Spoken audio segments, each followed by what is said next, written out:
আসসালামু আলাইকুম। এই মুহূর্তে যারা লাইভে আছেন সবাইকে স্বাগতম জানাচ্ছি। আমরা একজন কবিকে পেয়েছি, সিলেটের তরুণ কবি, যিনি প্রায় 4 থেকে 5টি কাব্যগ্রন্থ, কবিতার বই প্রকাশ করেছেন। ইতিমধ্যে সারা বাংলাদেশ জুড়েই ওনার নাম ছড়িয়ে ছিটিয়ে গিয়েছে এবং আমরা ওনার কবিতার বিশাল ভক্ত বলা যায়। কবি ইস্তাইন আহমদের যখন প্রথম কাব্যের বই প্রকাশিত হয়, 4 আঙ্গুলের কপাল বইটি যখন প্রকাশিত হয়, তখন কিন্তু আমি সেই বই থেকে কবিতা পাঠ করেছিলাম। আসলে খুব দারুণ উপভোগ্য ছিল সেই দিনগুলো। আর এখন জানেন যে সিলেটের জন্য কিন্তু আমাদের দুর্ভোগের একটি অন্যতম দিন চলছে, এই যে বন্যার সময়। কবি ইস্তাইন আহমদ বসবাস করেন উপশহর এলাকায়, উপশহর এফ ব্লকে। তো তিনি উপশহর মেইন রোড দিয়ে না গিয়ে যাচ্ছেন মেন্দিবাগ রোড দিয়ে। কেন এই রোড দিয়ে যাচ্ছেন তার পাশাপাশি আপনাদেরকে জানিয়ে রাখতে চাচ্ছি যে কিছুক্ষণ আগেই কিন্তু মেন্দিবাগ এলাকার কিছু ভাইদের সাথে কথা বলেছিলাম। আমরা একটি লাইভ করেছিলাম যে মেন্দিবাগ এলাকার অনেকেই কিন্তু ত্রাণ পাননি। অনেকে যারা এখানে বাসা ভাড়া করে থাকেন, বিভিন্ন কাজকর্ম করেন সিলেট শহরে, ওনাদের কাজ কিন্তু দিনমজুর যারা আছেন জানেন যে ওনাদের কাজ নেই। তো আমরা এবার চলে যাচ্ছি কবির কাছে।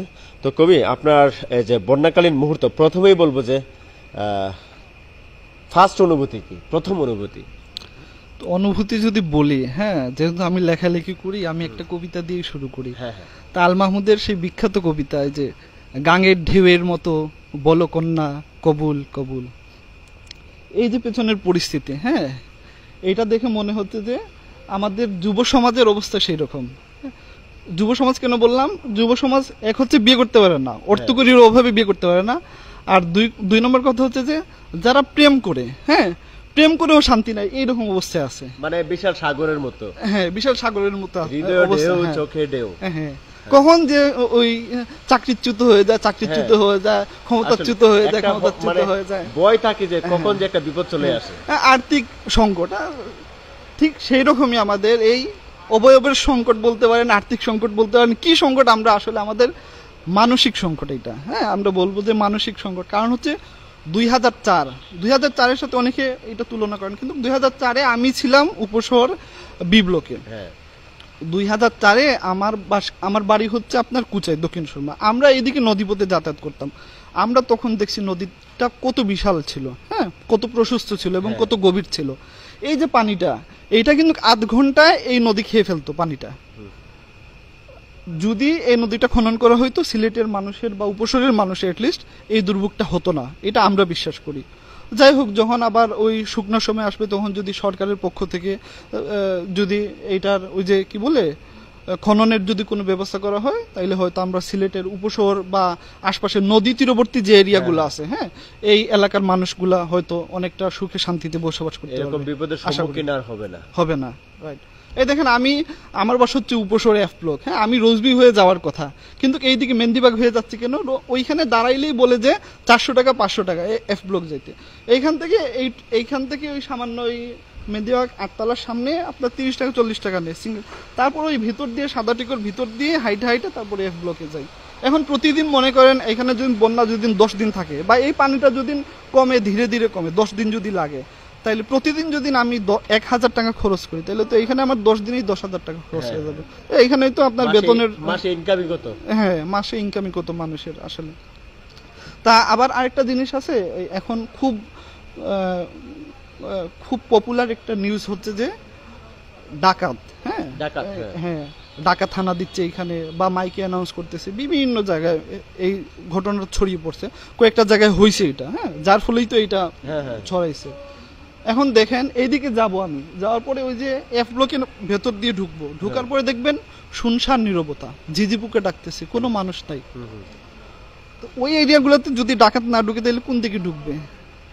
একটা মানুষ লাইটও মারে না, আর লাইট মারবে কি, কারেন্টও নাই, এটা আরেকটা সমস্যা। বা ওই যে আপনি একটা বিপদে যদি পড়েন, যে ফোন দিয়ে বলবে যে ওই যে ডাকাত ঢুকছে, সে অবস্থা নাই, নেটওয়ার্ক নাই। এখন নেটওয়ার্ক অবশ্যই আসছে, আগে তো নেটওয়ার্কও ছিল না। প্লাস আপনার ইন্টারনেট তো আর বন্ধ, অনেক আগ থেকে বন্ধ।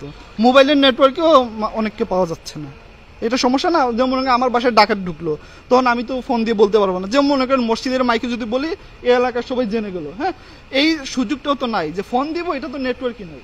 মোবাইলে গ্রামীণ কোম্পানি হাজার হাজার কোটি টাকা নেয়, কিন্তু এই দুর্যোগে আবার গ্রামীণে একটা কাজ করছে, মানে আমরা নেগেটিভিটি ছড়াবো, সমস্যা নাই। গ্রামীণে একটা কাজ করছে, সবার মোবাইলের মধ্যে 10 মিনিট দিছে কিন্তু, হ্যাঁ এটা চেক করবেন। হ্যাঁ, এই যে গ্রামীণ কোম্পানি আজকে 10 মিনিট দিয়েছে, 10 মিনিট দিয়েছে। এখন এইটার মেইন সমস্যাটা হচ্ছে যে আপনার সাব স্টেশনগুলো পানির নিচে, ওইগুলার একটা ব্যবস্থা করতে হবে। এইগুলা কিভাবে হয় স্থানান্তরিত করতে হবে অথবা উপরে উঠাইতে হবে, হ্যাঁ দুইটা থেকে একটা। কারণ অনেক এরিয়া তো কারেন্ট আছে, তখনও ছিল,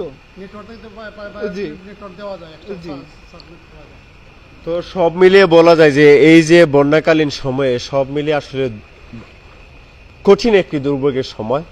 আর এই সময়টুকুতে কিন্তু মানুষ যারা বন্যা কবলিত এলাকায় বসবাস করছেন ওনাদের সাথে কথা বললে কিন্তু সেই দুর্ভোগের নানান চিত্র ফুটে ওঠে। আমরা বাহির থেকে যারা যা দেখি, যা শুনি, সেগুলো কিন্তু এরকম না যে অন্য কেউ যা বলল সেটা কিন্তু আসলে আসল কথাটা কিন্তু ফুটিয়ে ওঠে না, বা আমরা আসল কথাটুকু বুঝতে পারি না, অনুধাবন করতে পারি না। একমাত্র যারা আক্রান্ত এবং যারা বন্যা আক্রান্ত এলাকায় বসবাস করছেন ওনারাই কিন্তু সঠিক ব্যথাটুকু সুন্দরভাবে বলতে পারে।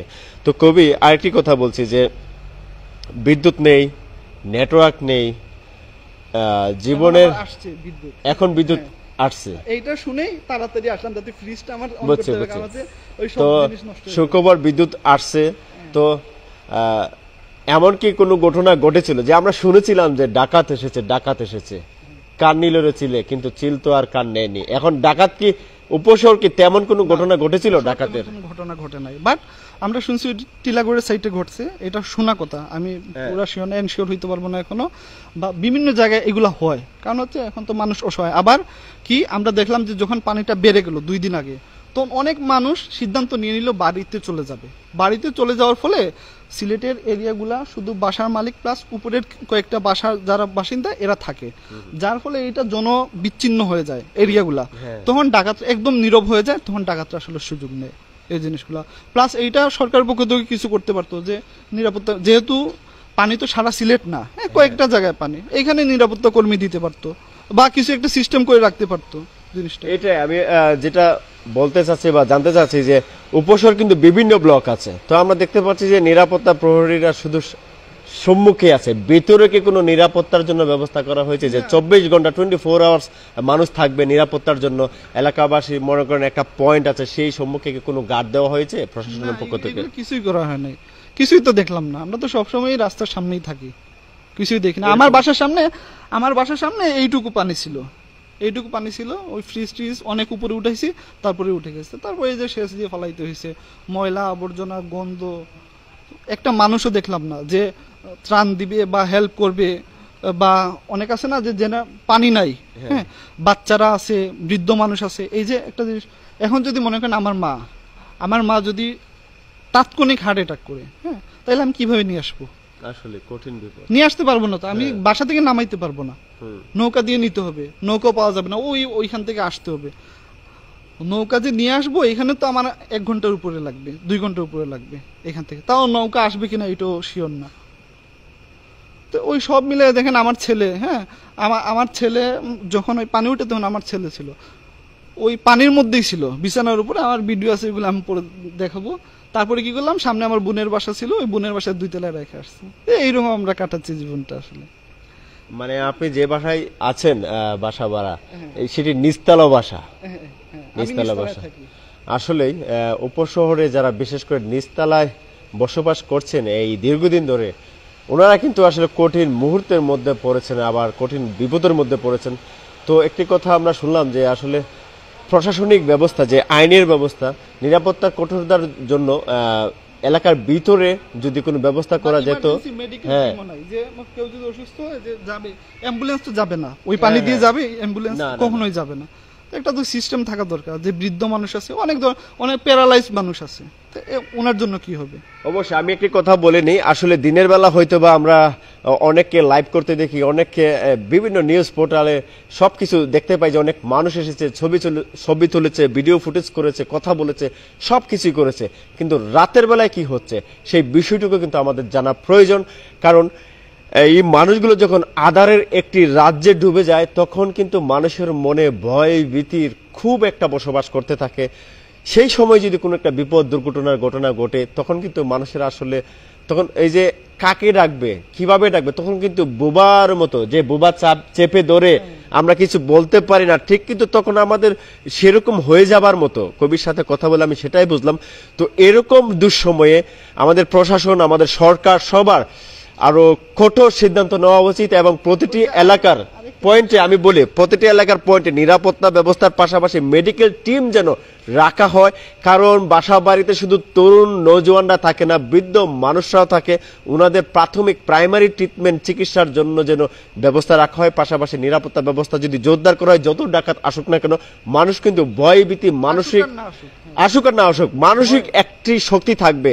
তাই এলাকাবাসীর মানসিক শক্তির জন্য এই যে দুটা জিনিস, চিকিৎসা সেবার জন্য জরুরি একটা মেডিকেল টিম, পাশাপাশি প্রশাসনিক ব্যবস্থা থেকে কিছু নিরাপত্তা ব্যবস্থা জোরদার করার জন্য আমি আহ্বান জানাচ্ছি প্রশাসনের কাছ থেকে। তো কবি ইস্তাইন আহমেদের কাছে আমরা চলে যাব, উনি আরো কিছু বলতে চাচ্ছেন আপনাদের জন্য। দর্শক আপনারা আমাদের সাথেই থাকুন। তারপরে এই যে এলাকাগুলো তো প্রচুর ছেলেপেলের তো আর অভাব নাই, হ্যাঁ অনেক ছেলেপেলে, কিন্তু দেখেন আপনি এইদিকে যাব শুনশান নীরবতা। কেন? এখানে তো আড্ডা, সারাদিন আড্ডা দেয়, বেলকুনি থেকে তো লাইট হতে মারতে পারতো, ওখানে তো গল্প করতে পারতো, সারা রাত জুড়ে ওদেরকে আড্ডা মারতে দেখা যায়। তখনই তো মনে করেন একজন মানুষ কোন একটা অঘটন ঘটাইতে আসে, এখানে যদি 4টা বাসায় যদি আওয়াজ শুনে তাহলে তো ওইখানেই পালায়া যায়। এখানে একটু লাইট মারেন, ওইখানে ইয়ে করেন, বা বিভিন্ন ভাবে জিনিসগুলো করা যায়। আর মেইন যে জিনিসটা আমি বলতে চাচ্ছিলাম, যেমন আমার আম্মা ইউএসএ থাকে, হ্যাঁ এই যে জুনে আসার কথা ছিল, সামহাও আসে নাই, আম্মু ডিসেম্বরে আসবে।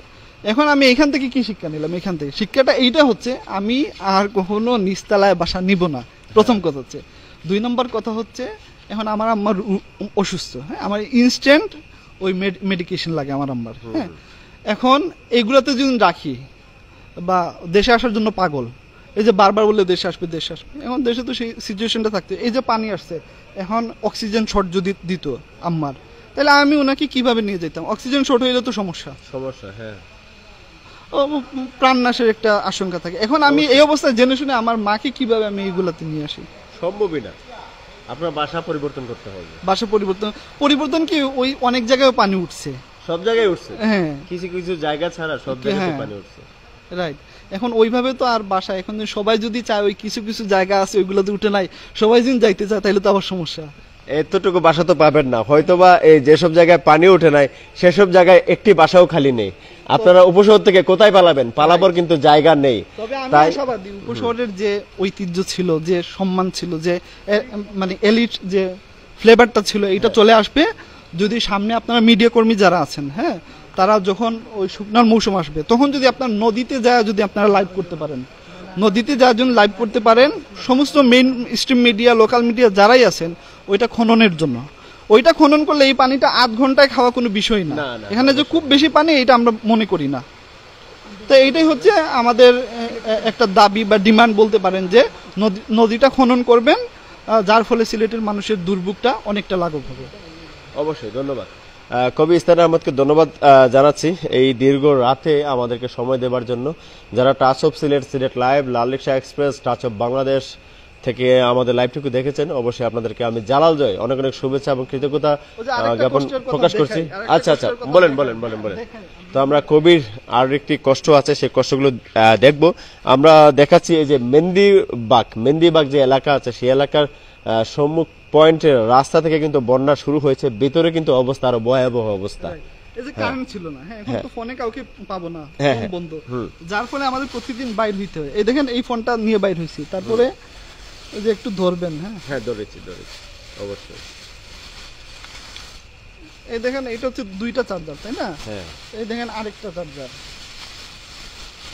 এই আরেকটা চার্জার। তারপরে এখন বাসায় তো এটার চার্জ কত সময় থাকবে? 3 ঘন্টা 4 ঘন্টা, এই জন্য 2টা মোবাইল লাগবে, হ্যাঁ কারণ ইনস্ট্যান্ট বলা যায় না। তারপরে এই দেখেন আবার ওই যে মোমবাতির যে দাম বাড়ছে, হ্যাঁ খুব দাম মোমবাতির, যার ফলে লাইট কিনাই বেটার আমি মনে করছি। এই জন্য এই দেখেন লাইটটা কিনে নিয়ে আসছি, প্লাস এটা তো চার্জ দিতে হয়। লাইটটা কত নিছে? এই লাইটটা মনে হয় 200 টাকা, বাট এইটা একবার চার্জ দিলে এটা বিজ্ঞাপন হয়ে যাচ্ছে, যাই হোক হ্যাঁ। এটা একবার চার্জ দিলে এটা 2 দিন থাকে। 2 দিন, হ্যাঁ। মাশাআল্লাহ, খুব সুন্দর লাইট। যাদের বাসায় বন্যা হয়েছিল বা পানি এসেছিল আপনারা এই লাইটটুকু কিনে নিতে পারেন। ধন্যবাদ। আপনারা আমাদের সাথেই থাকুন যারা দেখছেন। এবং কবির এই যে বন্যাকালীন জীবন নিয়ে আমরা একটি আয়োজন করেছি, আসলে এরকম আয়োজন হয়তো বা সিলেটে আপনারা প্রথমেই দেখছেন। কারণ একজন কবি যখন কবির সাথে দেখা হয় তাদের কিন্তু আলাপন শুরু হলে আর শেষ হয় না কখনো। আসলে আমাদের এরকমই হয়, যখন আমরা দুজনের দেখা পাই আর রাত 1টা থেকে 2টা কখন বেজে যায় তো সেটা আমরা বলতে পারি না। যেহেতু আমি কাজ করছি এসব লাইনে, তাই আমাদের আড্ডাটুকু, আমাদের আজকের এই বিপদকালীন কথাটুকু, জীবনের যে বন্যাকালীন জীবনের কথাটুকু কিন্তু আমরা লাইভে দেখানোর চেষ্টা করছি। সিলেটের বাসিন্দা হিসেবে, সিলেটের নাগরিক হিসেবে এবং দেশ প্রবাসে যেখান থেকে আপনারা দেখুন না কেন, আমাদের আজকের আয়োজনটুকু সবাই শেয়ার করে দিবেন। তো হ্যাঁ, অবশ্যই বলবেন, আপনারা এগুলো বেগে রেখে দিন। অবশ্যই আমরা কথা শুনবো। এগুলা নিয়ে বাইরে হওয়া তো টাফ, অনেক অনেক কঠিন। এটাতে ঢুকাইতে হইছে, এটা যদি পড়ে যায় আরেকটা সমস্যা। অবশ্যই অবশ্যই, তো সব জিনিস নষ্ট হয়ে যাবে। আপনি চার্জার পাবেন না। হ্যাঁ। 100 টাকা চার্জার 500 টাকা। হ্যাঁ, এখন কার বাসায় যাবেন, কোথায় দিবেন, ওই জায়গায় অবশ্যই। কারেন্ট আছে কিনা, অনেক বিষয়। হ্যাঁ হ্যাঁ। তো নানান জীবন মানে কিন্তু নানান যন্ত্রণা দিয়ে ঘেরা একটি জীবন। তো আমরা কিন্তু সেই জীবনের সময়টুকু পার করছি শুধু যন্ত্রণা নয়, মৃত্যুর মুখ থেকে ফিরে আসা কিংবা মৃত্যুর মুখে লুটোপুটি খেলতে খেলতে, মৃত্যুর সাথে পাঞ্জা লড়তে লড়তে মৃত্যুর মুখেই ঝরে পড়া, নিজের জীবনকে অজরেই শেষ করে ফেলার সময় কিন্তু এই মুহূর্তে চলে যাচ্ছে। আমরা হয়তোবা কেউ দেখছি, কেউ দেখছি না। তো মানুষের দুঃখগুলো আমরা শুনছি কিংবা শুনছি না। কেউ দুঃখগুলো বলছে কিংবা বলছে না, কেউ সত্য বলছে কিংবা বলছে না, কেউ মিথ্যা বলছে বা বলছে না। আসলে কোন নজরে কোন কথায় আমরা বাসছি কিংবা বাসছি না, কেউ আমরা বুঝছি কিংবা বুঝছি না। আসলে কার কথা শুনবো, কার কথা দেখবো, সে কথা বলার মতো কিংবা শোনার মতো আমাদের সময় আছে কিংবা নাই, সে কথা আমরা জানি না। আমরা আসলে জীবনের বাস্তব মুহূর্তগুলো, মৃত্যুর আগ পর্যন্ত আমরা সত্য কথাগুলো বলতে পারি কি পারি না, সেটুকু আজও আমরা জানি না। তো যারা দেখছেন এই গভীরময় কথাগুলো হয়তো বা আপনাদের কাছে কঠিন হয়ে যেতে পারে, কবিতার মতো হয়ে যেতে পারে। আসলে জীবন এরকমই, জটিল জটিল শব্দে মোড়ানো একটি জীবন, জিলাপির মতো, পেঁচের মতো আমাদের গোছানো একটি জীবন। সেই জিলাপির পেঁচগুলোকে খুলতে পারে কিংবা খুলতে পারে না, হয়তো বা আমরা পারবো কিংবা পারবো না। কিন্তু আমরা একথাই বলতে চাই, মানুষের দুর্ভোগ নিয়ে কেউ যেন সামান্য পরিমাণ তামাশা না করেন। আমরা রিকোয়েস্ট করব, মানুষের দুর্ভোগ নিয়ে, দুর্যোগ নিয়ে কেউ তামাশা করবেন না। যদি সহযোগিতা করতে না পারেন, তাদের পাশে দাঁড়ান, তাদের কথাটুকু মানুষের সামনে তুলে আনার চেষ্টা করুন। এই কথাটুকুই আমরা বলছি। এবং যে কথাটুকু বলছি, সবার উপরে মানুষত্ব তাহার উপরে নাই। আসলে পৃথিবীর সব সম্পদ কিন্তু কোনো মূল্য নেই, কোনো সম্পদের কোনো মূল্য নেই। আমরা যেদিন মৃত্যুর মুখে লুটিয়ে পড়ব, যেদিন আমাদের মৃত্যু হবে, আমরা কিন্তু শূন্য হাতে ফিরে যাব। কিন্তু পৃথিবীতে কি রেখে যাব, সেই কথাটুকু যদি আমরা ভাবতাম, প্রতিটা মানুষ যদি ভাবত, তাহলে কোনো মানুষ এই জগতে মৃত্যুর আগ পর্যন্ত নিজেকে পাপ কাজে জড়াতো না। তো আমাদের কিন্তু একটাই চিন্তা ভাবনা, শিল্প সাহিত্য সাধনা যারা করেন, আপনাদেরকে আবারও বলছি, হয়তোবা আপনারা কবি সাহিত্যিকের কথা খুব কমই শুনে থাকেন।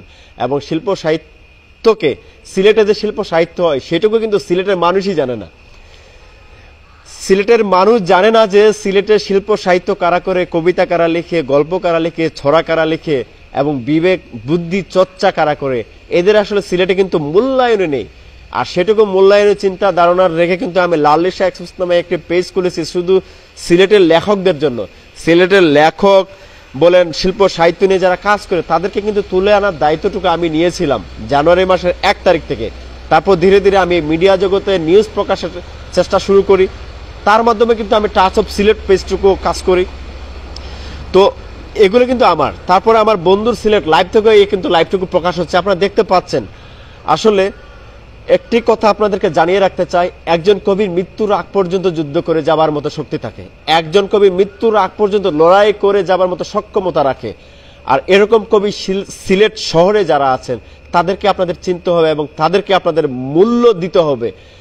আপনাদেরকে আরেকটি কথা বলে রাখি, যখন কাজী নজরুল ইসলাম, রবীন্দ্রনাথ ঠাকুর একটি কবিতা লিখতেন, সারা বাংলা জুড়ে তোলপাড় হতো। অথচ সিলেট থেকে আমরা যদি একটি কবিতা লিখে কোথাও প্রকাশ করি, কোথাও তুলপার হয় না, আমার কবিতা আমাকেই দেখাতে হয়, আমার কবিতা নিয়ে আমাকে কথা বলতে হয়, কোনো মানুষ কিন্তু আমাকে অনুপ্রেরণা দেবে না। যারা দিচ্ছেন হয়তোবা আমার সহপাঠী, আমার সহকর্মী, সহলেখক, ওনারাই কিন্তু দিচ্ছেন।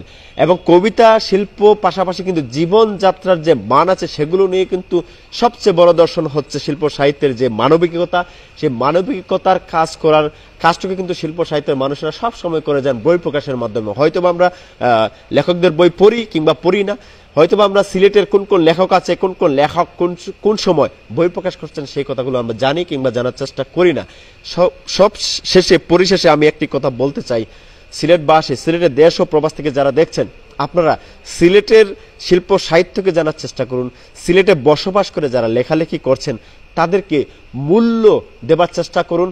জানেন যে প্রতিটা লেখক মৃত্যুর আগ পর্যন্ত অবহেলিত থাকে।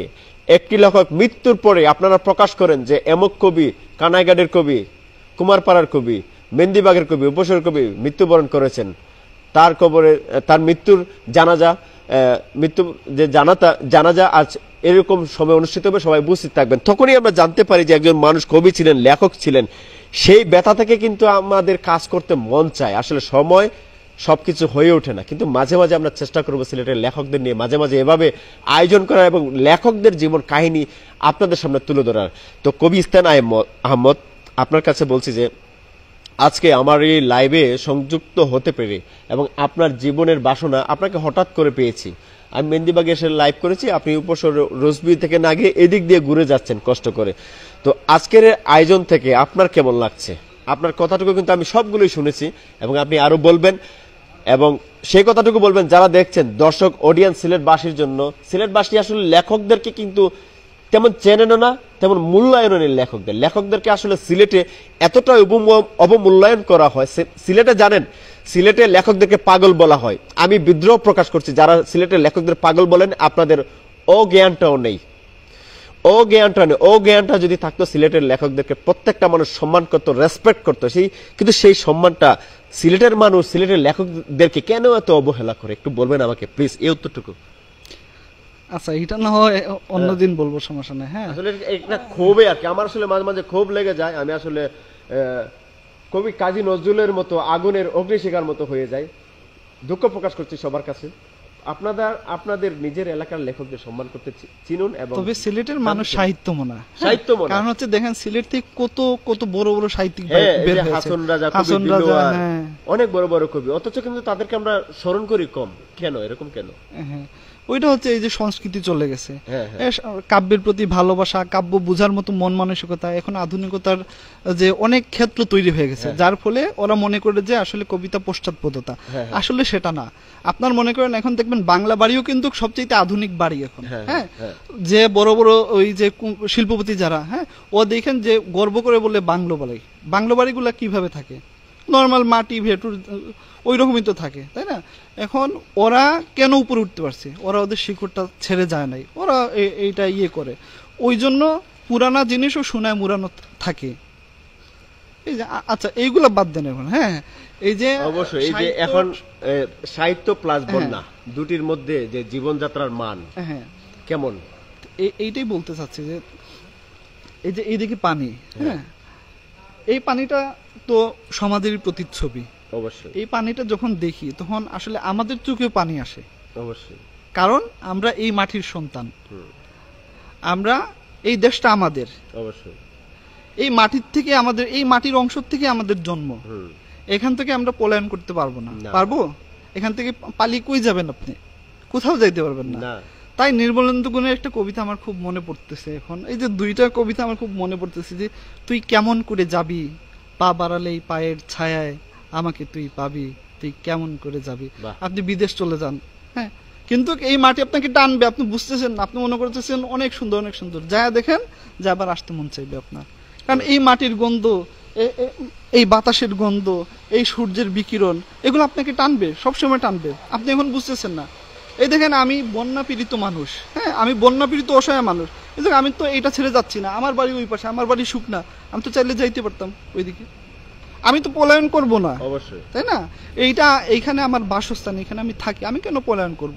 এই দেশ আমার, এই যে জায়গায় থাকি ওই মাটি রক্ষণাবেক্ষণের দায়িত্ব আমার। তো আমি আরেকটি কথা বলি, একজন লেখক, একজন কবি সমাজ, দেশ, রাষ্ট্র যদি মূল্যায়ন নাও করে মৃত্যুর আগ পর্যন্ত কিন্তু সে দেশের জন্য কাজ করে যায়। আসলে অটোমেটিক্যালি মানে খুব সহজাতভাবে যে দেশটা আমার, দেশপ্রেম আমার, কাজটুকু আমার, মৃত্যু আমার, জন্ম আমার, তো শেষ পর্যন্ত লড়াইটুকু আমার। প্রতিটা কবি লেখক কিন্তু সেই চিন্তা ভাবনা কিন্তু সে কাজ করে যায়। তো সেই একজন লেখক কবির কাজগুলো কিন্তু এত সহজে মানুষ ধরতে পারে না, মানে টাচ করতে পারে না। তো নিরবিচ্ছিন্নভাবে কিন্তু কাজ করে যাওয়ার মানুষগুলো হচ্ছে লেখক, কবি, সাহিত্যিকরা। তো আপনাকে আরেকটি প্রশ্ন করি, তো সিলেটের প্রতিটা মানুষকে সম্মান, শ্রদ্ধাবোধ অবশ্যই আমরা জানাবো, কিন্তু কিছু কিছু মানুষ আছেন যে লেখকদেরকে দেখলে যারা হেয় করেন। আমি আপনাদেরকে আবারও বলছি, লেখকরা কিন্তু সমাজের একটি অংশ, রাষ্ট্রের প্রধান বুদ্ধিজীবী যদি থাকে তাহলে লেখকরাই। এই রাষ্ট্র, এই সমাজ বিনির্মাণে লেখকরা আজীবন কাজ করে যায়। তাদেরকে লেখকরা কিন্তু কারো কাছে কোনো কিছু চায় না, যে জায়গায় যায় প্রত্যেকটা স্থানে কিন্তু লেখকের একটা আবিধানিক একটা রেসপেকশন জায়গা থাকে। তো সেটা কিন্তু লেখককে তৈরি করতে হয় না, পরিবেশে তৈরি করে দেয়। কিন্তু যখন আমরা একজন লেখক, সাহিত্যিককে অবমূল্যায়নের কথা সরাসরি তাকে বলবো, তখন কিন্তু যে কষ্টটুকু পাবে সেটুকু কিন্তু আবার প্রকাশও করবে না। লেখক এমন এক ধরনের মানুষ, কিন্তু সেই প্রতিবাদটুকু, সেই কথাটুকু আমি বিভিন্ন স্থানে, বিভিন্ন অনুষ্ঠানে আমি কথাগুলো বলে ফেলি। আমি আরেকটি কথা বলি, ঢাকার যে বাসিন্দারা আছেন ওনারা কিন্তু ঢাকা ছাড়া অন্যান্য জেলার লেখকদের রোহিঙ্গা মনে করে। আমি কিন্তু সেই কথাটুকু বলি, আমার কিছু যায় আসে না। ঢাকা থেকে আপনি রোহিঙ্গা পাবেন, আমার কিছু যায় আসে না। আমি সিলেটে বসে বিশ্ব চড়ে বেড়াবো। সিলেটে থেকে বিশ্ব চড়ে বেড়ানোর মতো ক্ষমতা কিন্তু এখন তৈরি হয়ে গিয়েছে। মার্ক জুকারবার্গ কিন্তু সেই ব্যবস্থাটুকু করে দিয়েছে। ফেসবুক না থাকলে যে কি হতো, মানে রাতের চিত্রটা সকাল হতে হতে সম্পূর্ণ তথ্যই বদলে যেত। ফেসবুক থাকায় কিন্তু সত্য সবসময় প্রকাশ পাচ্ছে। এই যে কবি, লেখক, সাহিত্যিকরা কিন্তু একটা নিজস্ব মাধ্যম পেয়েছে। এই যে বন্যা চিত্রগুলি আমি ফুটিয়ে তুলতে পেরেছি। আমি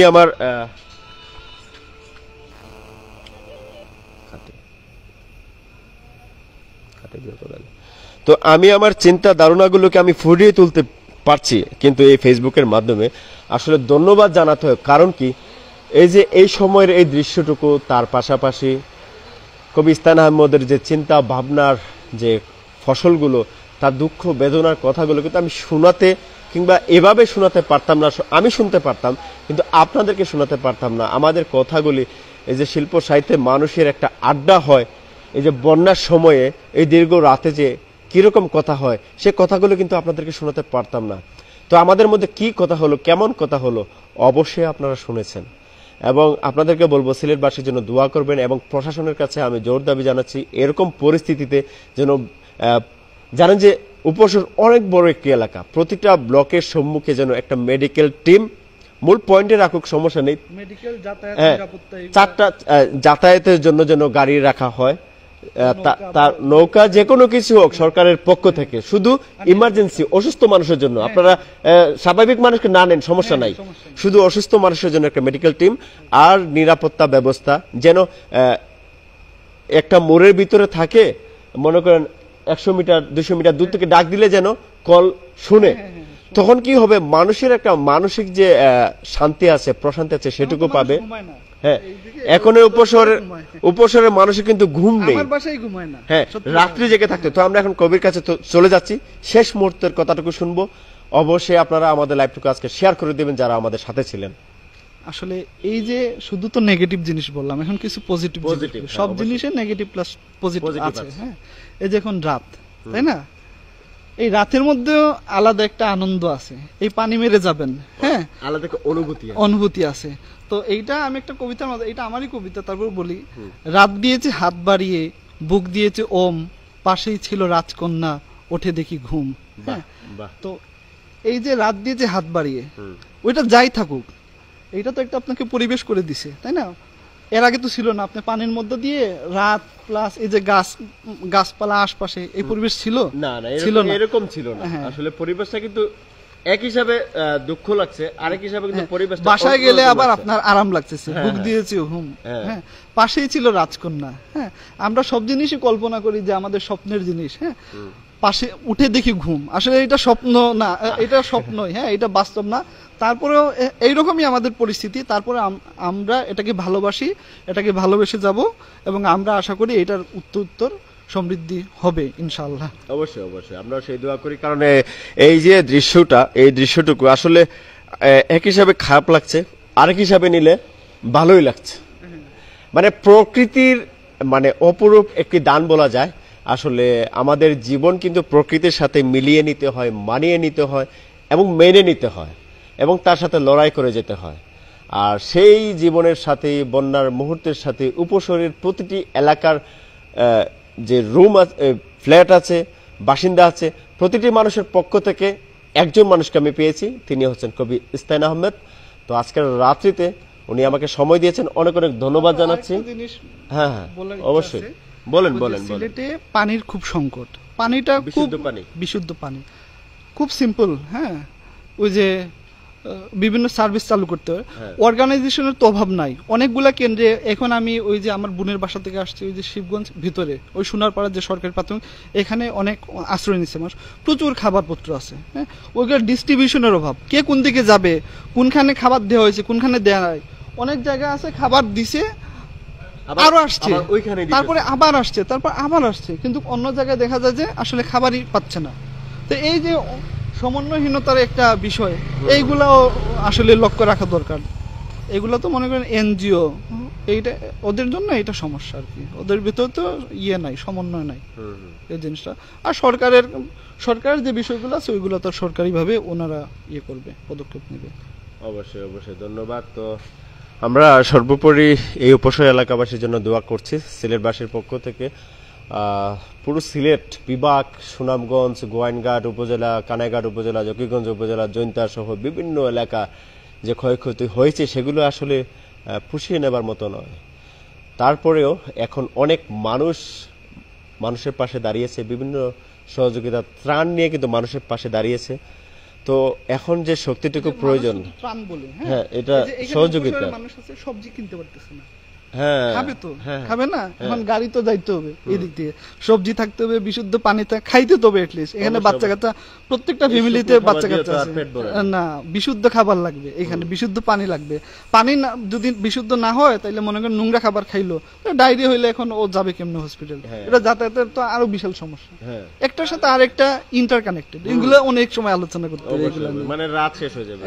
আমাদের আসলে দর্শক যারা দেখছেন, আমরা যদি আলোচনা শুরু করি কবি ইস্তাইন আহমেদের সাথে, আসলে আমাদের রাত শেষ হয়ে যাবে, কারণ সে এমনই একজন মানুষ। তার সাথে কবিতা নিয়ে যেটা বলছিলেন এটা স্কিপ করলাম আসলে ওই যে আমি যদি কবিতা কাব্য নিয়ে কথা বলি তাহলে আমার এই দ্রোহের আগুন জ্বলে উঠবে, আমি দ্রোহের মতো জ্বলে উঠবো। আমি যেখানে যেখানে ব্যথা পেয়েছি সেখান থেকে জ্বলবার জন্য মানে চেষ্টা করব। এবং কবিরা এমনই, যখন জ্বলে যায় জ্বলতেই থাকে, আগুন নেবানোর মতো কোনো সময় থাকে না, আর যখন কথা বলতে থাকে বলতেই থাকে, থামবার মতো কোনো সময় থাকে না। আসলে এই ব্যথা, এই দুঃখ এই এলাকার বাসীর জন্য আমরা অত্যন্ত মর্মাহত, এবং প্রতিটি এলাকা সিলেটবাসীর জন্য সারা বিশ্ব জুড়ে কান্না করছেন, প্রতিটি মানুষ দোয়া করছেন। তবে কিছু কিছু বিষয় নিয়ে শিক্ষা নেওয়ার বিষয় অবশ্যই অবশ্যই। ওই যে পানির সমস্যা অনেকে বলে, কিছু কিছু ক্ষেত্রে আসলে পানির সমস্যা নাই। যেমন পুরা দিন জুড়ে বৃষ্টি হয়, আজকে হয়তো হয় নাই, বিগত 3 দিন পুরা দিন বৃষ্টি হয়েছে। আপনি ছাদের উপর আপনি রাখেন, আপনার যা যা বাটি ঘটি বাটি যা যা আছে সব রাখেন, পানি কিন্তু ভরে যায়। হ্যাঁ, তারপরে আপনার ওই যে আরেকটা ভুল করে, এই যে গোসল করে নাই অনেকে, মানে আজ পর্যন্ত গোসল করে নাই। এটা গোসল করাটা খুব স্বাভাবিক, আপনি ওই যে গোসল করতে পারেন, ওই যে বৃষ্টিতেও করতে পারে। তারপরে আপনি ট্যাঙ্কিতে নিতে পারবেন, ট্যাঙ্কিতে মনে করেন আপনি একটা তেরপাল, হ্যাঁ তেরপাল দিলেন ট্যাঙ্কির মধ্যে, তারপরে ওই ছাদের তো সব জায়গায় কিছু উঁচা উঁচা বিল্ডিং থাকে বা কর্নার গুলা থাকে, ওইখানে তেরপালের একটা কোন এইদিকে দিবেন, একটা ওইদিকে, মাঝখানে একটা দিয়ে দিলেন, তেরপালটা অনেক বড় হয়ে গেল, যার ফলে আপনি তো একটা ডাকনা, ট্যাঙ্কির ডাকনা খুলে এত পানি এটা জমা হয় না, অনেক দীর্ঘ সময় লাগে, অনেক দীর্ঘ সময় লাগে। ওই তেরপালটা দিয়ে দিলে দেখেন বৃষ্টি হচ্ছে, আধা ঘন্টা এই ট্যাঙ্কিটাই ভরে যায়, তখন সবাই বাথরুমের জন্য বা গোসলের জন্য পানিও পেয়ে যায়। পুরা দিন ধরেই তো বৃষ্টি হয়, বৃষ্টি তো কোনো সমস্যা। অবশ্যই অবশ্যই। আর কি কথা বলছি, দর্শক যারা আমাদের লাইভটুকু এতক্ষণ সময় জুড়ে দেখছেন, আমরা ধন্যবাদ জানাচ্ছি জাহিদকে, সে অনেকক্ষণ যাবত আমাদের ক্যামেরাটুকু ধরে রেখেছে। আসলে সে যদি ধরে না রাখতো, আসলে আমরা দুজন এভাবে খুব সুন্দর করে এই বন্যার মুহূর্তে তার কবি ইস্তাইন আহমেদ কবি ইস্তান আহমেদের জীবন কাহিনী নিয়ে আসলে কথা বলতে পারতাম না। আসলে জিনিসপত্রের দাম নিয়ে ও একবার কথা বলছেন, এই বিষয় নিয়ে আসলে আমরা অনেক কন্টেন্ট তৈরি করেছি। প্রতিটা জিনিসের এই দাম এতটুকু হারে বেড়েছে বলার মতো নয়। 5 টাকার জিনিস 20 টাকা, 20 টাকার জিনিস 100 টাকা, 100 টাকার জিনিস কোথাও 200, 300, আর 300 টাকার জিনিস 1000, 1000 টাকার জিনিস 2000, এরকম হয়ে গিয়েছে। আমি তাদের উদ্দেশ্যে বলছি, কোম্পানিরা এটা সাপ্লাই দিতে পারতো, ওদের হ্যাঁ, টাকা পয়সার অভাব নাই, দোকানে দোকানে পৌঁছাইতে পারতো ওরা। আমি আরেকটি কথা বলি, এই যে সারা বছর জুড়ে কিন্তু প্রতিটি কোম্পানি এমন প্রফিট, এমন লাভ করেন বলার মতো না। তারপর আরো কিছু কথা বলি, আমরা কিন্তু কর অঞ্চল অফিসের সামনে আছি। অনেক মানুষ আছেন এত টাকা আয় রোজগার করেন, কর থেকে, ইনকাম ট্যাক্স থেকে বাঁচার জন্য ওনারা করে কি জানেন? খাটের তলে টাকা, এই যে বাসা ফ্লোরের নিচে পাকা ভেঙ্গে মাটির নিচে টাকা রাখেন, কলসি দিয়ে ভরে টাকা রাখেন। অনেকে তো 14 গোষ্ঠীর বাড়িতে টাকা পয়সা পাঠিয়ে দেন ট্যাক্স থেকে বাঁচার জন্য। ওই মানুষগুলো যদি আজকে প্রসিদ্ধভাবে, পিওরলি ভাবে ওই টাকাগুলো থেকে সামান্য টাকাও ব্যয় করতেন, তাহলে কিন্তু এই শহরের অবস্থা 2 দিনে বদলে যেত। আমরা সরকারকে দোষে কি করব? আমরা নিজেরাই ঠিক নেই, আমাদের সমাজের মানুষেরা আমরাই ঠিক নেই। আমাদের যখন টাকা পয়সা বেশি হয়ে যায়, আমাদের চরিত্র সবকিছু বদলে যায়। আসলে আমরা সেটাই বলছি, আমাদের যাদের মানে খুবই দুরবস্থা, আমাদের যদি উন্নতি হয় কোনোদিন, চেষ্টা করবো যেন মানুষের জন্য কাজ করতে পারি এবং রাষ্ট্রের জন্য কাজ করে যেতে পারি। শুধু শুধু প্রশাসনকে, সরকারকে দোষে আমাদের লাভ নেই। আমাদের জায়গা জায়গা থেকে প্রতিটা মানুষের ঠিক হতে হবে। প্রতিটা মানুষ যখন ঠিক হবো, আমরা যখন হনেস্ট, সৎ থাকবো, সরকার প্রশাসন কেন, আমেরিকার প্রেসিডেন্ট যদি আসে আমার সামনে, সেও আমাকে কিছু করতে পারবে না, সেও আমার কাছে মাথা নত হতেই হবে। কারণ আমি হনেস্ট ছিলাম, হনেস্ট আছি, সৎ থাকবো মৃত্যুর আগ পর্যন্ত, এবং সবসময় সত্যের পথে থাকবো। তাহলে পৃথিবীর কোথাও আপনার পরাজয় হবে না, আপনার জয়ই হবে। তো কবি, আসলে আপনার সাথে যত কথা বলছে, কথা স্রোত শুধু বেড়ে যাচ্ছে। এই যে আমরা স্রোত দেখতে পাচ্ছি, একটু দেখাও ভাই, এই যে একটু আসেন সামনে আসেন, আমরা স্রোতটুকু একটু দেখাই। আমাদের স্রোতের কথার স্রোত কেন এভাবে বাড়ছে, আসলে আমরা সে কথা দেখাচ্ছি। এবং শেষ মুহূর্তে আসলে ইতিমধ্যে 7 জন লাইভে আছেন। আসলে 7 জন যারা আছেন, 8 জন আছেন। আসলে আমরা অনেক সৌভাগ্যবান যে কবিদের, শিল্প সাহিত্যের যে একটা আড্ডা হচ্ছে এবং বন্যাকালীন জীবন নিয়ে কথা হচ্ছে, সেই জীবনের মাত্রাটুকু দেখছেন যে আমাদের কথা স্রোত থামছে না। থামবে কি করে? পানির স্রোত তো থামছে না, চলছে। তো আমাদের কথা স্রোত চলছে, বেশিক্ষণ আর চলবে না, কিছুক্ষণ পরে শেষ হয়ে যাবে। এই পানিটুকু কিন্তু উপশহর ভিতর দিয়ে যাচ্ছে। এই যে দেখছেন, এই যে মেহেন্দিবাগের পানিটুকু উপশহরের কিন্তু ভিতরে ঢুকে যাচ্ছে। উপশহরের যে উপশহরে যদি পানি বাড়ে, তাহলে এই কারণে কিন্তু উপশহরের পানি বাড়া আসলে অনেকটা বেড়ে যাবে। কারণ ডান পাশে নদী, বা পাশে উপশহর, পানিটা যাচ্ছে উপশহরে। তো মেহেন্দিবাগের পানিগুলো যদি এই নদীর দিকে পাঠানোর কোনো ব্যবস্থা থাকতো সরাসরি, আসলে যেতে পারছে না, নদীতেও জায়গা নেই, স্থান নেই। তো নদী কিন্তু ঠেলিয়ে, নদীর স্রোতের পানি কিন্তু এগুলো কিন্তু বর্তমানে বৃষ্টির পানি না, এগুলা পাহাড়ি ডল থেকে যে পানিগুলো এসেছে, সেগুলো কিন্তু নদী থেকে আবার মেহেন্দিবাগ হয়ে চলে যাচ্ছে উপশহরে। তো এইভাবে কিন্তু উপশহরের যে বন্যার পরিস্থিতি কমছে না, ঠিক যেমন আছে তেমনই। এখন পানির অবস্থা কেমন উপশহরের? পানির অবস্থা অনেকটা কম, হ্যাঁ, প্রায় মনে করেন 1 ফুট কমে গেছে। আমার বাসা ছিল এতটুকু, বাসার ভেতরে ছিল, এখন একদম বাসার গেটের মধ্যে চলে আসছে। এইটা আশাব্যঞ্জক, অনেকটাই কমেছে, তাই না? হ্যাঁ। তো ধন্যবাদ, অনেক পানি কমে গেছে। তো আমরা আশা করতে পারি যে কয়েকদিনের ভিতরে উপশহর ফুললি ক্লিন হয়ে যাবে। হ্যাঁ, এইটা হচ্ছে এই যে আবহাওয়া অধিদপ্তর যেটা জানালো যে 2-3 দিন বৃষ্টি হতে পারে, 3 দিন আগে না 2 দিন আগে বললো। হ্যাঁ, দেখেন গতকালকে বৃষ্টি হয় নাই তেমন, আজকে তেমন বৃষ্টি হয় নাই, যার ফলে যেমন বৃষ্টির পূর্বাভাস থাকা সত্ত্বেও যেহেতু হয় নাই তেমন, তাইলে পানিটা বাড়বে না। এরপরে যদি বৃষ্টি রোদ উঠে যায়, তাইলে হয়তো আমরা আশাবাদী যে খুব তাড়াতাড়ি এই পানিটা টান দিয়ে এই উপশহর থেকে চলে যাবে, প্লাস ওই প্রত্যন্ত অঞ্চলের পানিও যেদিকে পানি যাওয়ার কথা সেদিকে চলে যাবে। তো প্রিয় দর্শক, যারা দেখেছেন, খুব কষ্ট করে আমাদের এই আয়োজনটুকু দেখেছেন, আপনাদেরকে অনেক অনেক ধন্যবাদ জানাচ্ছি। এবং পরিশেষে একটি কথা বলবো, প্রতিটা মানুষের জন্য দোয়া করবেন, আমাদের জন্য দোয়া করবেন, যেন সিলেটের নানান জায়গা, নানান স্থান নিয়ে আমরা এভাবে কাজ করে যেতে পারি। আসলে আমাদের যেটুকু সময় পাই, সেটুকু সময় নিয়ে আমি কাজ করার চেষ্টা করি। তো সবার কাছ থেকে এই মুহূর্তে বিদায় নিচ্ছি। কবি ইস্তান আহমদ, আপনাকে অনেক অনেক ধন্যবাদ জানাচ্ছি এবং আপনার জন্য অনেক দোয়া এবং শুভকামনা রইল। আপনি এই বন্যার পথ দিয়ে আসা যাওয়া করছেন, আপনি সবসময় সাবধানতা অবলম্বন করবেন। যে কোনো সময় এখানে সাপের মুখোমুখি হতে পারেন। আপনাকে অনেক অনেক শুভকামনা জানাচ্ছি। আপনাদেরকে অসংখ্য ধন্যবাদ, কারণ আপনারা হচ্ছে সমাজের দর্পণ। হ্যাঁ, আপনারা যেটা তুলে ধরবেন সেটাই আসলে আমাদের বাস্তব পরিস্থিতি। হ্যাঁ, আর এটা তো সবাই দেখতেই পাচ্ছে, সরাসরি হ্যাঁ, দর্শকরা। যাই হোক, আমরা আশা করি আমাদের এই অবস্থান থেকে আমরা উন্নতি করতে পারবো ইনশাল্লাহ। আর আমাদের কর্মফলই এই পরিস্থিতির জন্য দায়ী আমি যেটা মনে করি। কারণ হচ্ছে ওই যে নদীর যদি ওই খননটা হয়ে যায়, নদী খননটা ওই শুকনা মৌসুমে যদি খনন হয়ে যায়, এই পানিগুলো আসলে কিছুই না এই নদীর জন্য। কারণ আপনারা জানেন নদীটা অনেক প্রচুর বড় ছিল। হ্যাঁ হ্যাঁ, এটাই আশা করব যে প্রত্যেক main stream media, local media যারাই আছেন, বা কবি সাহিত্যিকরা যারাই আছেন, বা লেখকরা যারা আছেন, যারা আর্টিকেল লিখেন, এই মৌসুমে তো লিখতেছেন, যাতে শুকনো মৌসুম আসে সেই সময় যাতে লিখেন। যখন মনে করেন এখানে পানি থাকবে না, তখন যাতে ড্রেজিং করে বালুটাল উত্তোলন করে একটা প্ল্যান মাফিক, ওইটা আবার ব্যবসা করা যাবে না। প্ল্যান মাফিক যেরকম আসলে নাব্যতা থাকবে, ওইগুলো তো আর যারা প্রকৌশলী তারা বলে দেবে। সরকার ফান্ড যেগুলো আছে সবগুলো যেন কাজে লাগানো, সবগুলো যাতে কাজে লাগানো হয়। যদি দুর্নীতিগ্রস্তর ভাবে কিছুটা সরিয়ে ফেলা হয় তাহলে কিন্তু হবে না। সব মানুষের অভিশাপ এদের ঘাড়েই যাবে। যেমন এই নদীর কারণেই তো এত মানুষের অনাহার, অত্যাচারিত মানুষ হচ্ছে, এত কষ্ট পীড়িত হচ্ছে। এই সব জিনিসের, সব মানুষের বদুয়াটা এদের উপরই লাগবে, অভিশাপটা এদের উপরই লাগবে, এ যারা খাবে। অবশ্যই আমরা আমাদের শিল্প সাহিত্যের মানুষ, পাশাপাশি বন্যা আক্রান্ত মানুষ, প্রতিটা মানুষের, সিলেটবাসীর পক্ষ থেকে আমরা জোর দেবে জানাচ্ছি।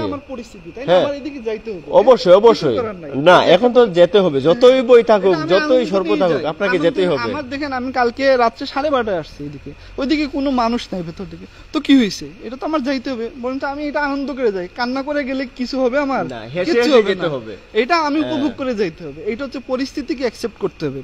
চ্যালেঞ্জ গুলো মোকাবেলা করাই হচ্ছে মানুষের কাজ। ওইটা পশু পাখি, দেখুন কুকুরগুলা, আরেকটা জিনিস বলি, কুকুর বিড়ালগুলো উপসর খুব অসহায় অবস্থায় আছে। হ্যাঁ, যে খাবার পাচ্ছে না, জায়গাও পাচ্ছে না, কোন জায়গায় থাকবে, সব জায়গায় তো পানি চলে আসছে। হ্যাঁ, তো ওই যে অনেক সময় আমি একটা বিড়ালের ছবি তুলছি, বিড়ালটা ওইদিকে পানি, সব জায়গায় পানি, ওই একটা বলে গিরিল, হ্যাঁ এটার কি বলে, গেট, আচ্ছা যাই হোক, গেটের মধ্যে বিড়ালটা অনেক উঁচা, এখান থেকে মনে হয় 3 ফুট, পানির থেকে 3 ফুট, ছোট বিড়ালের বাচ্চা, ভিজা বিড়ালের বাচ্চা ওই আঁকড়ে ধরে আছে এবং ওই দিকে তাকাচ্ছে। হ্যাঁ, কি অসহায়ের মতো তাকাচ্ছে। তাই মানুষের অবস্থা এর চাইতে আরো ভয়াবহ। এটা তো প্রাণী, হ্যাঁ, ও যে কোনো একটা জায়গায় অভ্যস্ত এই ধরনের পরিবেশের থেকে, সেভাবে থাকলেই হবে। কিন্তু আমাদের তো সেভাবে থাকলে হবে না, একটা ঘর লাগবে, ঘরের ভিতর বিছানা লাগবে। একটু পরেই যে কোনো একটা শুকনা জায়গায় উঠতে পারবে, উঠে ওই জায়গায় থাকতে পারে। হ্যাঁ, ওদের পরিবেশই এরকম, আমরা তো এরকম থাকতে পারবো না। পশু প্রাকৃতি থেকে পশু প্রাণী প্লাস মানুষ সব মিলে আসলে এই উপশহর প্লাস যারা বন্যা কবলিত প্রত্যন্ত অঞ্চল যেগুলা আমরা বলি, নিম্নাঞ্চল যেগুলো বলি, সব মানুষ কষ্টে আছে। আমরা সবাই দোয়া করব যাতে সবার কষ্ট লাঘব হয় অতি তাড়াতাড়ি। ধন্যবাদ কবি ইস্তান আহমদকে। আসলে আমরা অনেক সময় আমাদের কথাগুলো আপনারা দেখেছেন এবং শুনেছেন। আমরা কবি ইস্তান আহমদের পক্ষ থেকে ওনার যে উপশহর এলাকায় বসবাসরত অবস্থায় এই যে বন্যা চলছে কয়েকদিন ধরে, বন্যাকালীন পরিস্থিতি নিয়ে কথা শুনছিলাম এবং নানান বিষয় নিয়ে আমরা কথা বলেছি।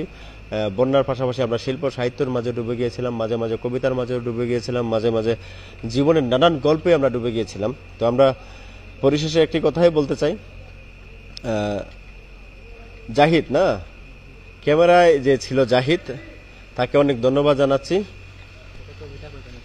কবিতা আসলে জাহিদ যে ক্যামেরা ধরেছিল সে কর অফিসে জব করে, ও নাইট ডিউটি করছে। তো ওকে বলেছিলাম যে ভাই একটু হেল্প করো, তো সে খুব কষ্ট করেছে। এখন সে একটি কবিতা বলবে, আমরা তাকে আমন্ত্রণ জানাচ্ছি।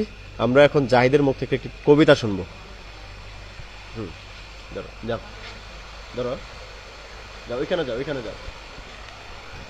সালামু আলাইকুম, আমি মৌলভীবাজারে বসবাস করি। আমি এখানে আইসি সিলেটে চাকরি করে জব করি কর অঞ্চলে। আমি একটা কবিতা বলবো। আমার কবিতার নামটি হচ্ছে ধনির গড়ে শীতের দিনে পিঠা পুলির দুম, ধনী ঘুমায় উচ্চ কাটে কত সুখের ঘুম। গরিব যারা তাদের মুখে খাবার নাহি জুটে, বিষম কষ্টেও কাজের দায়ে কাজে তারা ছুটে। কারবা নেই বসত বাড়ি স্টেশনের বাস, পৃথিবীতে বেঁচে থাকার এদেরও আছে আশ। ধনীরা যদি বাড়িয়ে দেয় একটু দয়ার হাত, এদের কষ্ট লাঘব হবে কমবে অশ্রুপাত। আমাদের যে সিলেটবাসীরা অনেক বিপদের মধ্যে আছে, তারা অনেক কষ্ট করে নিজের খাবার না পেয়ে মানুষের কাছে দাঁড় করতেছে, মোবাইলের চার্জ দেওয়ার জন্য মানুষের কাছে দাঁড় করে, বিভিন্ন কাজে মানে বিভিন্ন পানির জন্য সবার কাছে খুঁজে যে একটু পানি দাও, আমারে নিরাপদ পানি দাও, কিন্তু খাবারের জন্য কোনো পানি পান না, খাবারের লাগে কোনো খাবার পান না। আজ তো সিলেটবাসীরা যে অবস্থায় আছে, আমরা কর অফিসে আসি, অনেক দূর থেকে আসি, কিন্তু গাড়ি ভাড়ার লাগিয়া আমরা আইতে পারি না। অনেক সময় আমরা বিপর্যস্তের মধ্যে পড়ি, পানির মধ্যে কোমরিন্দা পানির মধ্যে দিয়ে আমরা আওয়া যাওয়া করা লাগে। এই পানির কারণে আমরা বিভিন্ন ধরনের সমস্যার সম্মুখীন হইয়া এই ময়লা আবর্জনার মধ্যে আওয়া লাগে আমরা চাকরি করার জন্য। কিন্তু আমরা কি করবো, আমরা কোনো উপায় নাই, কোনো কাজ নাই, আমরা তো এটা করিয়া চলতে হইব, আমরা বাঁচতে হইব, আমাদের জীবন জীবিকা চলতে হইব। আমরা যে পড়াশোনা করি, এই পড়াশোনার খরচ যোগানোর জন্য আমরা এটা জব করি, আমাদের ফ্যামিলি চালানোর জন্য এটা জব করি, কিন্তু এই জবের কারণে আমরা তো অনেক সময় দেখা যায় যে পানির জন্য আমরা আইতে পারি না, বিভিন্ন সময় টাইম মতো আমরা উপস্থিত হইতে পারি না। কিন্তু এই উপস্থিতের কারণে অনেক সময় অনেক কথাই শুনতে হয়, কারণ আমরা পানির কারণে আইতে পারি না। অনেক টাকা তারা গাড়ি ভাড়া তারা দাবি করে, কিন্তু আমরা এই দাবিগুলো তারা পূরণ করতে পারি না, কারণ আমাদের বেতন অনেকটাই কম। তো আপনারা অনেক মানুষের যারা বিভিন্ন ধরনের মধ্যে সমস্যার সম্মুখীন আছেন, আমি যে উপশহরের মধ্যে বসবাস করি বা আমি এখানে একটা চাকরি করি, আমি বিভিন্ন মানুষের অনেক বিপদের মধ্যে আমি দেখছি যে আমি এখানের মধ্যে বসবাস করা অবস্থায় অনেক মানুষই যে মোবাইল চার্জের জন্য বা পানির জন্য, এরপরে খাবারের জন্য, এইগুলোর জন্য বিভিন্ন সম্মুখীন হয়েছে।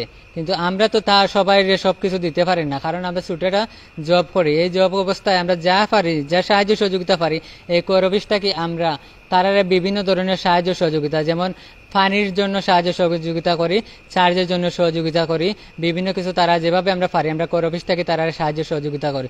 কিন্তু আমরা তো সবগুলা সম্ভব না, আপনারা সবাই তারার পক্ষে দাঁড়াইয়া তারার জন্য বিভিন্ন সাহায্য সহযোগিতা করবা। আর দেশ বিদেশে যারা আসুন আমার এই ভিডিওটা দেখরা বা লাইভে আমরা যারা দেখরা, সবাই সাহায্য সহযোগিতা করবা। আমাদের সিলেটবাসীর যে অবস্থা, আমরা নিজেই এর সম্মুখীন হইয়া আইতে এই রাস্তার মধ্যে দিয়া, কিন্তু আমরা কি করবো, আমরা এত সব মানুষের তো আমরা চাওয়া সম্ভব না। আমরা যা পারছি কর অফিসটাকে আমরা বিভিন্ন ত্রাণ দেওয়ার জন্য বিভিন্ন আয়োজন করা হয়েছে কিছুটা, আর বাকি যারা আছে সবাই তো আমরা দিতে পারতাম না। কিন্তু আপনারা সাহায্য সহযোগিতা, দেশবাসী যারা দেশ বিদেশ বিভিন্ন মানুষ আছেন, আপনারা সবাই তারারে সাহায্য সহযোগিতা করুক। আর আমরা এই মানুষের পাশে সবাই একসাথে আমরা তো দিতে পারলাম না। আপনারা সাহায্য সহযোগিতা না করলে আমরা কার কাছে গিয়ে হাত পাতমু, কার কাছে আমরা চাইমু? আপনারা যদি আমরা দেশের মানুষের জন্য, সিলেটবাসীর জন্য আপনারা আমরা পাশে না দাঁড়াইন, আমরা কিভাবে আমরা বাঁচমু? একজন মানুষ চোখের পানি ফালাইয়া, একজন মহিলা মা একটা বাচ্চা নিয়ে রাস্তার দিকে পার হইতে পারে না, অনেক কষ্ট করে তারা, অনেক কান্নাকাটি করে, টাকার জায়গা নাই, বসার জায়গা নাই, রাস্তায় এর মধ্যে তারা বসবাস করে, বিভিন্ন কান্নাকাটি করে, কিন্তু তারা কোনো সুযোগ সুবিধা পান না। কিভাবে তারা বাঁচত, কিভাবে তারা চলতো? এর মধ্যে গাড়ি ভাড়া বিভিন্ন ধরনের দাম বাড়তি, তারা বিভিন্নভাবে চলাফেরা করে, তারা তো আইতে পারে না, যেতে পারে না, কোনো দিকেই না। এর মধ্যে এই যে ঘর বাড়ি, বাসন বা বিভিন্ন জিনিসপত্র, টাকা পয়সা সবগুলাই তো বাসার আছে, কিন্তু বাসার মধ্যে পানি থাকা অবস্থায় তারা চলতে পারেন না, খাইতে পারেন না, বইতে পারেন না। আমরা একলা এভাবে কিভাবে আমরা সাহায্য করবো? আপনারা যদি পাশে থাকেন তাহলে আমরা সবাই সব মিলিয়া এই সিলেটবাসী যারা বিপর্যস্ত হয়েছে তারা পাশে দাঁড়াইলে আমরা আপনারা দোয়ায় সবাই সাহায্য সহযোগিতা পাইব, বিভিন্ন করতে পারবো, তারা বাঁচতে পারবো। তারারে টাকার জায়গা নেই, খানির জায়গা নেই, অন্তত খানির যদি একটু সুযোগ পায় অন্তত তারা বাঁচতে পারবো। তো সব শেষে আমি বলতে চাই, গরিব যারা তাদের মুখে খাবার নাহি জুটে, বিষম কষ্টেও কাজের দায়ে কাজে তারা ছুটে, কারোবা নেই বসত বাড়ি, স্টেশনের বাস, পৃথিবীতে বেঁচে থাকার এদেরও আছে আশ। ধনীরা যদি বাড়িয়ে দেয় একটু দয়ার হাত, এদের কষ্ট লাঘব হবে কমবে অশ্রুপাত। তো আপনারা সবাই তারা সাহায্য সহযোগিতা করবা। আসসালামু আলাইকুম রহমতুল্লাহ। এই কবিতা কার লেখা? তোমার লেখা? ও, তুমি পড়ছিলা? আচ্ছা আচ্ছা আচ্ছা। তো ধন্যবাদ জাহিদকে, আসলে খুব আমাদের কবিতার কথা শুনতে শুনতে সেও নিজেও কবিতা আবৃত্তি করলো, দারুণ একটি কবিতা বললো এবং কথা বললো, এবং দেখতেই পাচ্ছেন যে ছোট একটি মানুষ, সেও কিন্তু মানবিক বোধ নিয়ে কথা বলেছে। মাইক্রোফোন নিয়ে খুব সুন্দর করে কথা বলেছে এবং সে যে কথাগুলি বলেছে সবশেষে সেই কথাগুলোই দাঁড়িয়েছে, একটি কথা একটি অর্থ, সবার উপরে মানুষত্ব তার উপরে নাই। তো আমরা যদি এখন না দাঁড়াই কে দাঁড়াবে ভাই? তো মানুষের জন্য কিন্তু মানুষকে এখনই দাঁড়াতে হবে। একটি দেশে যখন যুদ্ধ শুরু হয় তখন কিন্তু প্রতিটা মানুষেরই অংশগ্রহণ করতে হয় দেশকে রক্ষার জন্য। তো এই দুর্ভিক্ষের সময়, এই অচল অবস্থার সময় আপনাদেরকেও দাঁড়াতে হবে মানুষের পাশে, মানুষের জন্য দাঁড়াতে হবে। বিশেষ করে অসহায় মানুষদের পাশে কিন্তু এখন আপনাদের দাঁড়ানোর খুব সময় এবং খুব প্রয়োজন। এবং অনেক মানুষই কিন্তু ক্যামেরার সামনে এসে কথা বলতে খুব দ্বিধাদ্বন্দ্ব বোধ করেন এবং লজ্জা বোধ করেন। ওইসব মানুষের সামনে ক্যামেরা না নিয়ে আপনারা স্বহস্তে দান করে আসুন। দয়া করে ক্যামেরা সব জায়গায় যেন আপনারা না নেন। তাই আপনাদেরকে বলছি, এই মুহূর্তে যে কাজটুকু আমাদের সবার করা উচিত, এক হচ্ছে মহান রাব্বুল আলামিনের কাছে সবার জন্য প্রার্থনা, সিলেটবাসীর জন্য প্রার্থনা, সিলেট বিভাগের প্রতিটি অঞ্চলের জন্য প্রার্থনা, পাশাপাশি বাংলাদেশ পুরো বিশ্বের জন্য আমরা দোয়া করব। পাশাপাশি এই বিপদকালীন মুহূর্ত কাটিয়ে ওঠার পর বিশেষ করে নদী খননের জন্য সরকারের কাছে বাজেট চাওয়া এবং বাজেট পাবার পর সম্পূর্ণ বাজেট দিয়ে যেন নদী খনন সুষ্ঠুভাবে, সৎভাবে, 100% হনেস্টভাবে কাজ করা হয়, যাতে ভবিষ্যতে আগামী প্রজন্ম নিরাপদে বসবাস করার জন্য সিলেট একটি আধুনিক নগর হিসেবে পায়। আমাদের আগামী প্রজন্মরা যেন সেরকম নিরাপদ, এরকম বিপদে যেন না পড়ে। তো সেই প্রত্যাশা রেখে আমি জালাল জয় এই মুহূর্তে আপনাদের কাছ থেকে বিদায় নিচ্ছি। সবাই ভালো থাকবেন, সুস্থ থাকবেন। আল্লাহ হাফেজ।